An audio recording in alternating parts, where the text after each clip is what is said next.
The conference room smelled of lemon polish and recycled air. A row of glass windows reflected suits like a herd of dark ships, each one carrying its own agenda. At the far end, beneath a projector that hummed like an insect, executives in pressed shirts rearranged chips of paper and PowerPoints as if the outcome had been decided long before anyone spoke. Outside, in the corridor that led to the building lobby, a boy of 12 with a thin backpack and a worn beanie sat cross-legged on the floor, learning to make his fingers say what lips could not.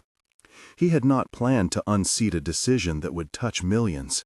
He had come because his mother needed a day off, and the building's public lobby was the only place Teresa could leave him while she worked the night shift.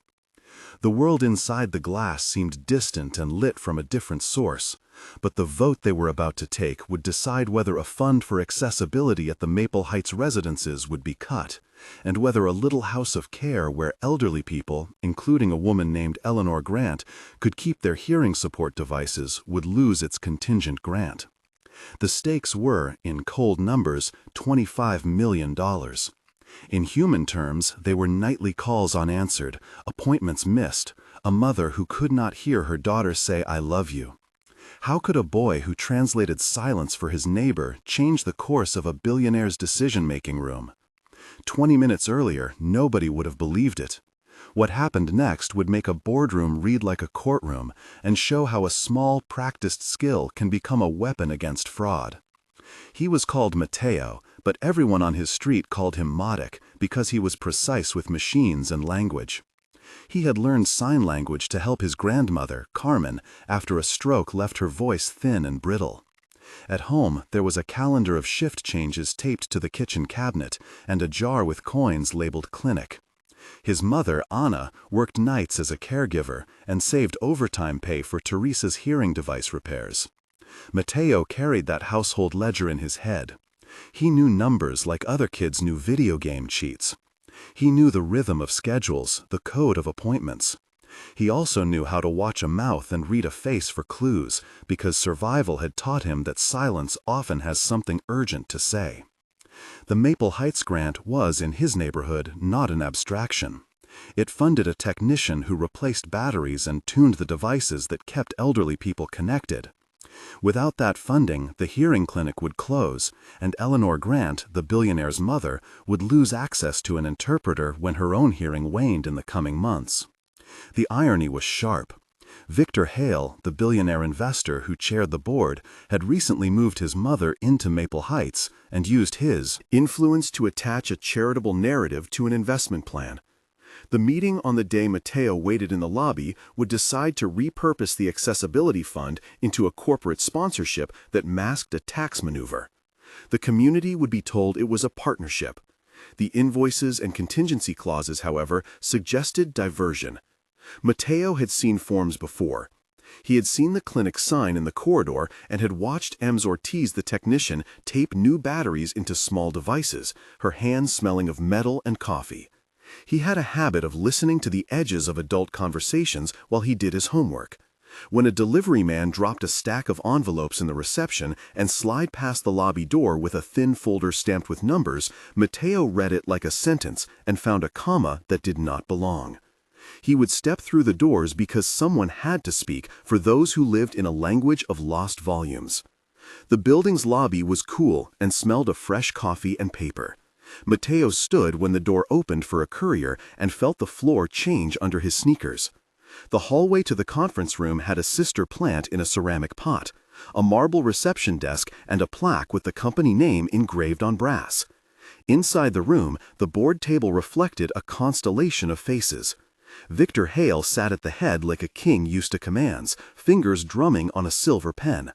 To his right sat Denise Carver, general counsel, whose glasses slid down when she was about to say something that would be remembered.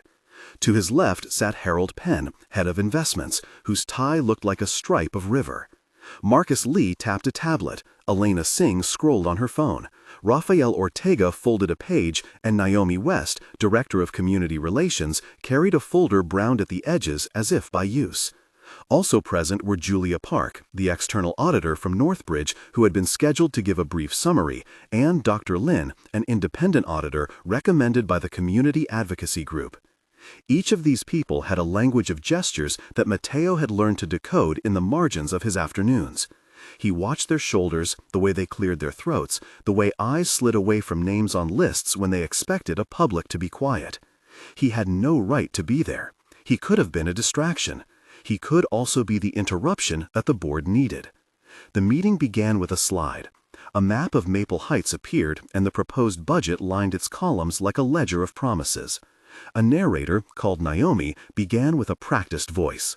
The recommended reallocation will increase our visible community sponsorship, shift administrative overhead, and create a long-term partnership model with philanthropic optics, she said. There was a polite cough. This will allow the company to rebrand its social investment while maintaining fiduciary responsibility to our shareholders, said Harold. Mateo watched the words and the mouths that formed them, tracking the inconsistency between the rhetoric and the numbers at the bottom of the slide. He raised his hand before anyone could ask why a contingency reserve labeled Accessibility Fund had an asterisk that redirected to a corporate marketing account. Denise moved her eyes toward the door, uneasy. Victor smiled in that way that had never reached his eyes. "Can we help you, young man?" he asked, with a public gentleness rehearsed for cameras. Mateo did not speak. He signed. His hands were quick, the motion smooth as a practiced interpreter in a neighborhood clinic. He said a name the board had heard often, but in a language they had not expected. Teresa, sign for hearing device, clinic, battery. He pointed to the slide, and then to himself, then to the list of contingencies, as if aligning constellations. The room's temperature shifted. Bodies leaned forward. Eyes found each other in a new kind of attention. The billionaire secretary, Raphael, heard movement, and the room filled with a low murmur that sounded like a tide receding from certainty. How could an unsigned child read the fine print and the pattern of allocation that a team of lawyers had written? That was the question that briefly silenced the room.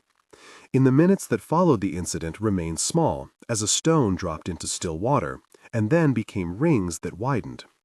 Mateo spoke with hands and then with speech when asked. His English was precise. He had read the margins of receipts at his mother's work. "I helped Miss Ortiz change batteries on Friday," he said. "I counted the vouchers. They were for the clinic. The envelopes that came in the mail were stamped for the fund, but the deposit code goes to marketing. The number on page 3 matches the transfer to account 4042. Naomi blinked. "Where did you get these pages?" she asked.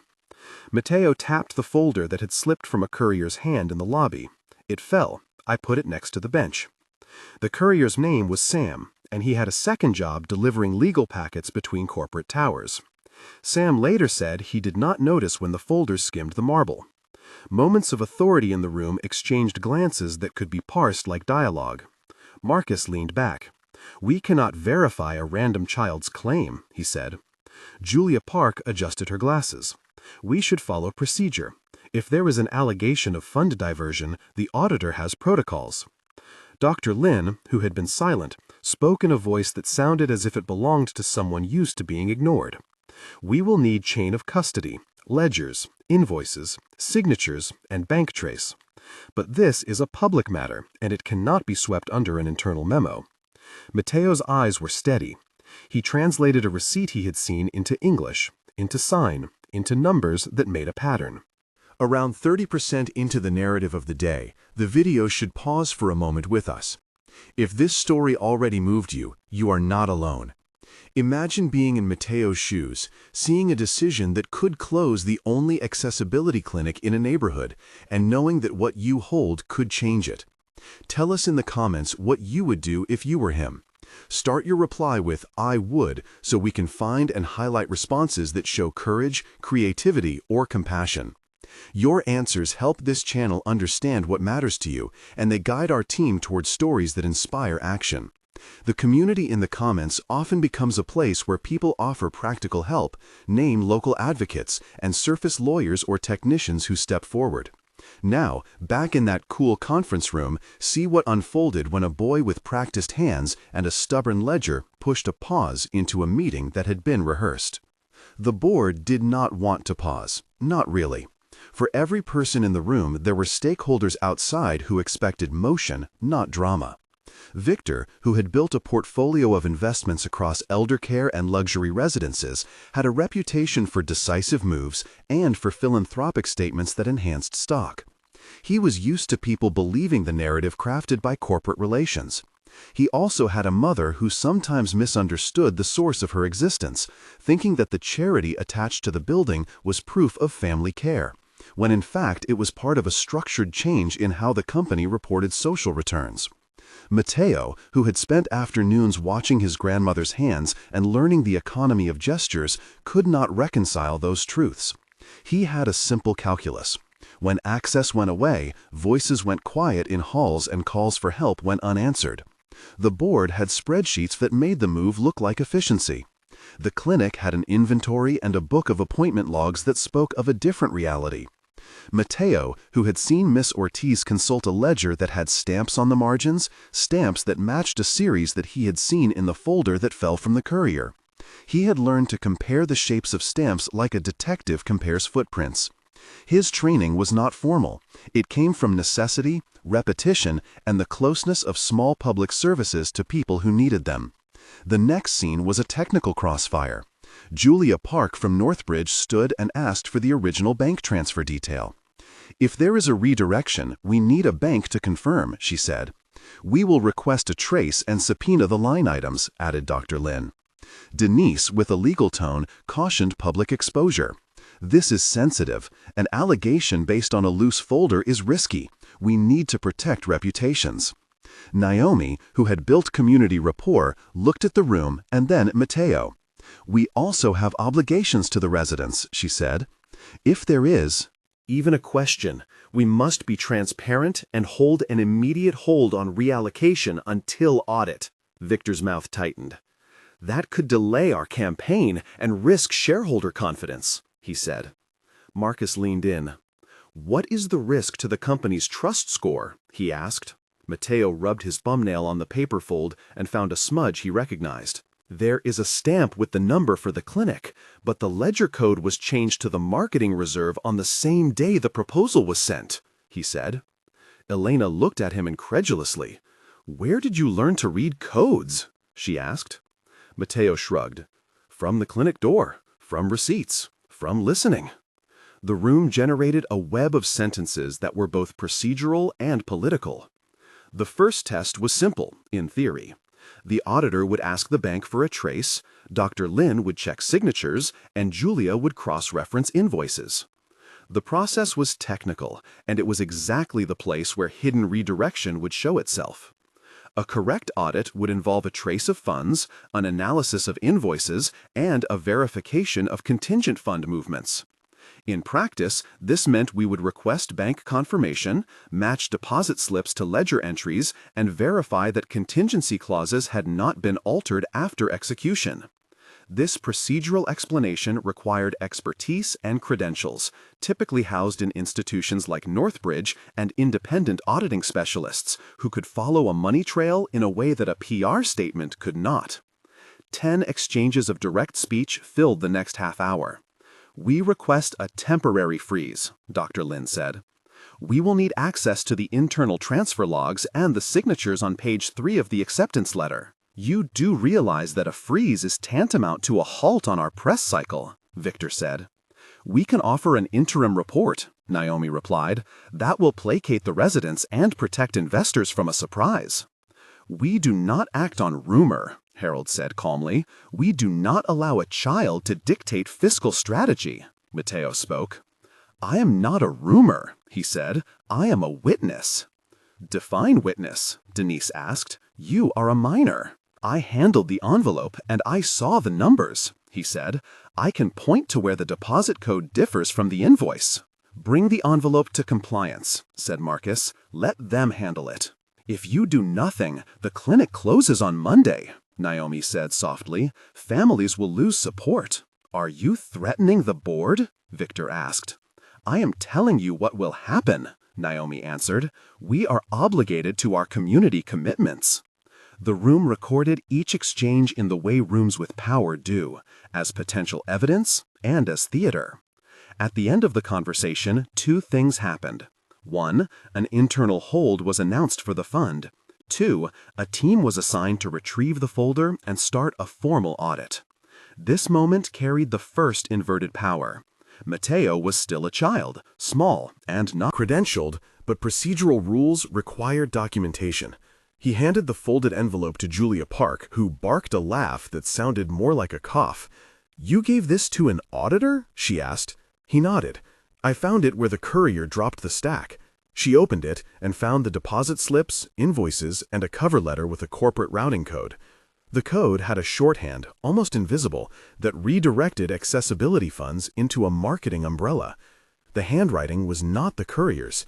It had a corporate stamp and a signature abbreviated. "This is a chain issue," Julia said. "We need to confirm whether this was altered after printing." "Then we will confirm," Dr. Lin said. The room grew quiet as the procedure began to clamp down like a machine closing around a problem. Mateo stood and watched hands unfold documents like an audience listening for the exact syllable that would define blame. In this silence, the billionaire's mother, Eleanor, who had been arriving late to the meeting with a caretaker because she liked to sit near windows, tapped gently on the arm of the woman who sat next to her and mouthed a question. She could not hear the words the board exchanged, but she could read expressions, and her eyes found Mateo's in a moment that felt like recognition across a language of faces. The escalation came fast and with strategic nastiness. Victor called his chief of staff, Rafael, to remove Mateo from the meeting. "A security issue," Rafael said into his phone with a voice that expected compliance.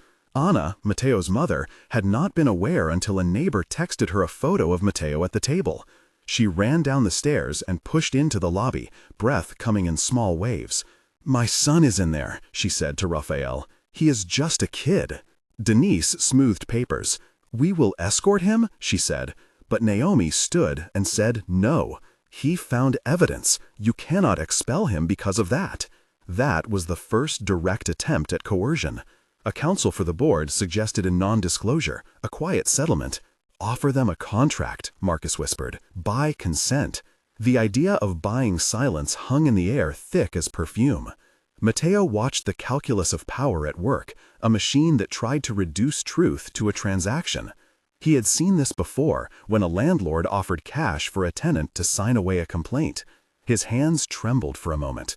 The world narrowed to three things: the folder, the names on it, and the decision that might close a clinic. He put his hands in his pockets and waited. There were 3 moments of tension that slowed time and tightened the narrative muscle of the day. The first was the private threat from a corporate lawyer who suggested that exposing this could mean defamation suits, and a quiet suggestion that Mateo and his family might face harassment. His voice was low and precise.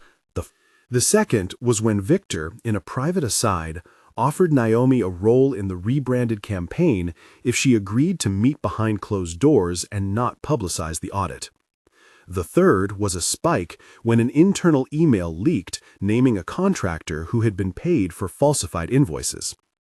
Each moment lasted like a held breath, measured and dangerous. The first moment saw Anna step forward and say that her son would not be intimidated. The second moment had Naomi refuse and call for transparency. And the third moment triggered a procedural breach in which a junior accountant named Pilar admitted to having signed contingent receipts under pressure. Each of these moments was described in slow sentences, sensory-rich, with the taste of copper in mouths and the echo of heels on marble. In aggregate, they built a pressure that could either crush the truth or force it to the surface. As the audit moved from possibility to action, the story turned on technical detail. The auditors explained a bank trace in plain language. A proper audit required a request for electronic bank transfers for the last 12 months, a review of reconciliation statements, matching check numbers to deposit codes, and interview transcripts with employees who handled disbursements. To confirm a diversion, auditors would need signatures matched via specimen signature analysis, timestamps from the bank's SWIFT logs, and a confirmation from the receiving account that funds had been credited to an entity other than the clinic. These steps were standard practice in forensic accounting and required cooperation from both compliance departments and external banking institutions. The request would be logged, the bank would issue a confirmation, and independent auditors would cross-reference every line. The explanation was technical, but it was necessary, and it drew a clear path from the simple paper Mateo had found to a proof that could not be argued away as rumor. The key forensic moment arrived in a flurry. Javier, a junior compliance officer who had been named to the task, ran his finger along the ledger and found a small notation in a different ink on page 3. "This was backdated," he said aloud, voice cracking slightly. The date stamp was altered from the day of approval to the day after transfer. Elena grabbed the page and read the series of numbers. The marketing account received a wire at 3:14 p.m. The clinic deposit was altered to reflect a hold at 3:15 p.m. Dr. Lin's colleagues moved like a surgical team. Calls went out to the bank. The SWIFT codes came back with a trail that led not to a charity partner as claimed, but to a shell company registered under a marketing LLC. A name on the shell company matched a consultant who had been retained by a subsidiary that reported to Victor's office. Each reveal had a noise of falling pieces. "This is a serious misrepresentation," Julia said. "We recommend an immediate suspension of the reallocation and an independent public disclosure." Victor's face hardened. "We will handle this internally," he said at first.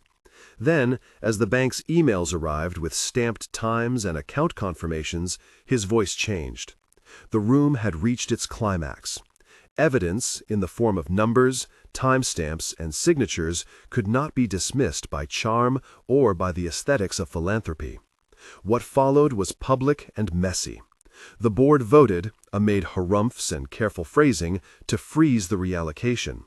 Naomi informed the Maple Heights residents that a hold had been placed and that an independent audit would proceed. The company issued a statement that promised transparency and asked for patience, framed in corporate terms that tried to control the narrative. In the days that followed, Pilar, the accountant, cooperated with investigators and produced emails that showed explicit instructions to route funds to the marketing umbrella. A contractor named Sam, the courier, provided a signed statement about the lost folder and its chain of custody. A local reporter, Naomi West's friend from the neighborhood paper named Ramon Alvarez, wrote an article that juxtaposed the polished language of the press release with the ledger entries that Mateo had read. The articles used words like fraud and fiduciary responsibility and quoted Dr. Lin's announcement that there was probable cause for a formal investigation. As the press cascade grew, Victor faced questions in other forums, and the board was forced into an emergency session to consider his position. The fall was not immediate. There was a negotiation about culpability, and Victor argued that any misdirection of funds was the result of a contractor acting without explicit instruction. The company hired external counsel, and legal briefs grew thick. The board accepted the resignation of Raphael, who had been implicated in aligning communications to mask the redirection. A temporary auditor was appointed, pending public review. Citizens in Maple Heights held a vigil, and names of residents were read aloud to demand that the clinic stay open. The lawyer for the community, Naomi's associate Javier Morales, filed a motion to compel a public audit and to protect the clinic's funding until the case resolved. The courthouse steps filled with people who held photographs of Ms. Ortiz adjusting tiny devices, and the community's petition collected 22,000 signatures in 3 days. Each number in favor of the clinic had a human weight behind it. At the center of this upheaval was Eleanor Grant, Victor's mother. She had always been framed in media releases as a beneficiary of the company's care, but had been denied a real voice because she had been living with hearing loss. After the audit came to light, Mateo and Anna were invited to the residency floor. Eleanor sat in a chair by a window, potatoes of sunlight pooling in her lap. Mateo signed to her when he introduced himself, and the connector between them was immediate.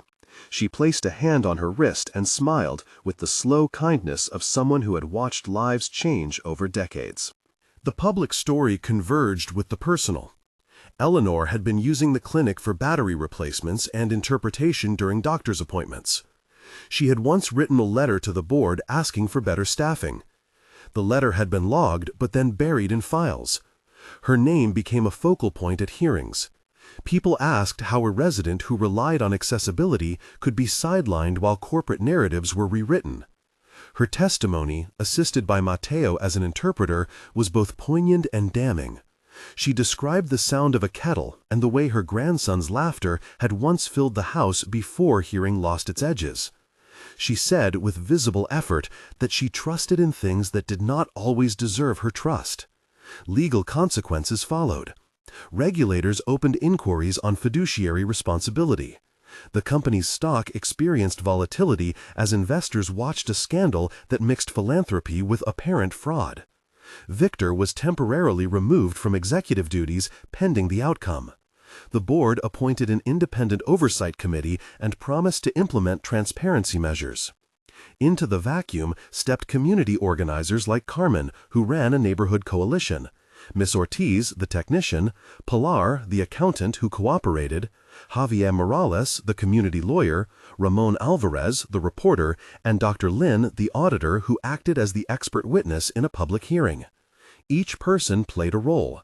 Names were no longer just bylines. They were actors who took actions that reshaped institutional response. The company announced that it would reinstate the clinic funding and establish a contingency fund that would be audited quarterly by an independent body. It also announced a pilot project to train community interpreters and grant scholarships for students in accessibility work. The language of transparency, trust, and responsibility was invoked repeatedly because those were the terms that had been breached. There were, along the way, moments where the system attempted to silence and sideline. An offer of hush money surfaced in private meetings, and a confidential settlement was proposed to Anna with terms that would keep the matter from becoming public. She refused. "This is not about money for us," she said. "This is about what keeps people listening." The refusal was publicized and reframed as bravery by local nonprofits. The pressure on Mateo and his family was real. Threats appeared in anonymous emails, and someone keyed the family car in the parking lot. The community formed a protective cordon. A volunteer named Samira organized neighborhood watches, and the local church offered counsel. The story had become a test of civic stamina. To concede would be to validate the calculus that silence could be bought. 3 months of hearings followed. The audit uncovered a cascade of small acts that together were a scheme. The marketing LLC had been used to reroute funds through contingent language that made reallocation appear as an administrative change. The signatures that altered dates were traced to an intermediary vendor who had ties to an external consultant retained by the company. These technical findings were explained in court. Julia Park and Dr. Lin testified on methodology, while Pilar explained the circumstances of coercion in her department. The hearing transcripts emphasized the principle of fiduciary responsibility. The company, under pressure from regulators and a mobilized community, agreed to a settlement that included a public remediation fund, a restructuring of board oversight to include an independent community seat, and a contract to fund accessibility indefinitely with legal safeguards. The epilogue unfolds in 3 measured moments that show what those decisions meant in practice. 1 month later, Maple Heights posted a bulletin that announced the clinic would remain open and that a contingent fund would be secured by an escrow managed by Dr. Lin and a community trustee. The bulletin smelled of printer ink and hope.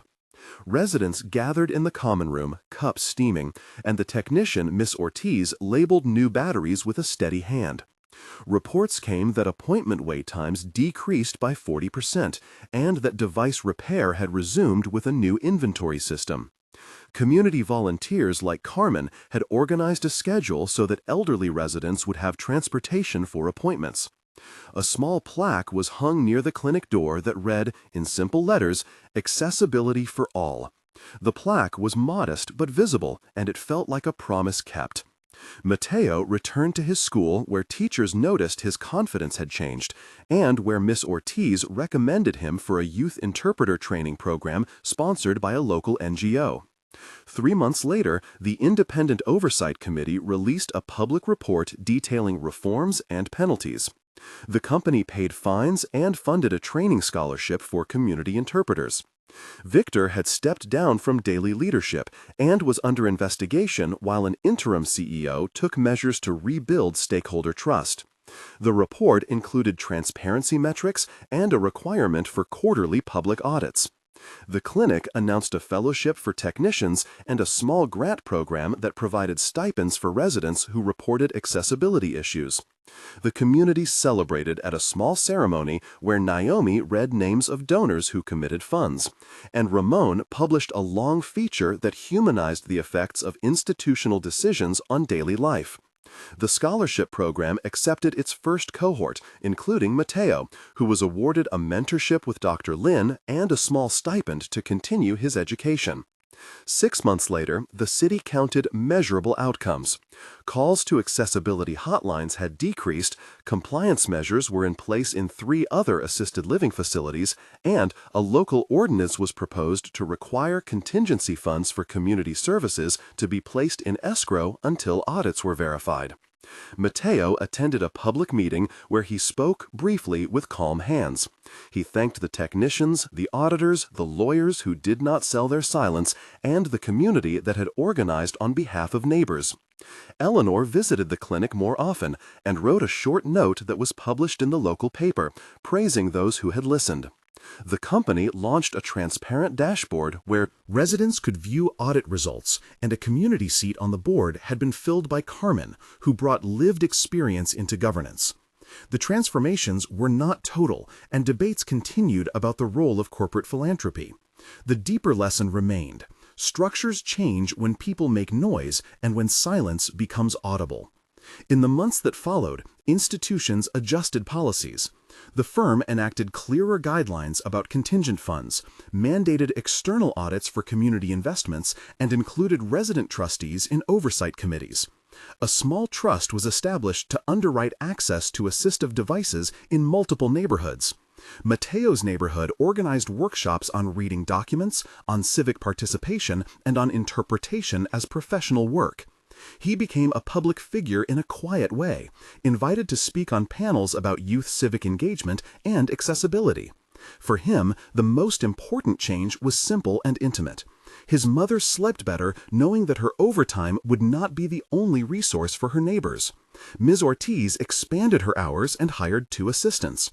Pilar, who had cooperated, found a new job under a reconciliation program that focused on ethics and accounting. Dr. Lin received a commendation from a professional auditing association for rigorous public service work. The official records listed reforms and metrics. The human stories told of mornings that now included clearer voices, phone calls answered with patient clarity, and visits that felt less like obstacles and more like community. The final image returned to the lobby, where the day had turned. Mateo sat on a bench with a notebook and a pen that his teacher had given him. He watched the sun move across the marble and saw Eleanor approach with a small tin of cookies. She handed him one and tapped the page in his notebook where he had drawn the contour of a stamp. He signed a simple phrase, and she responded with a laugh that had a brief gasp in it, because laughter reached across silence. The last line of the report read like a small instruction for future meetings. Listen to people who know how to hear the world in different ways. The board had changed, policies had shifted, and one boy had helped translate silence into action. If this story touched you, consider sharing it so that others who are used to being unheard can find the courage to speak in their own ways. Sometimes, the most crucial voice in a room is the one no one expected to hear.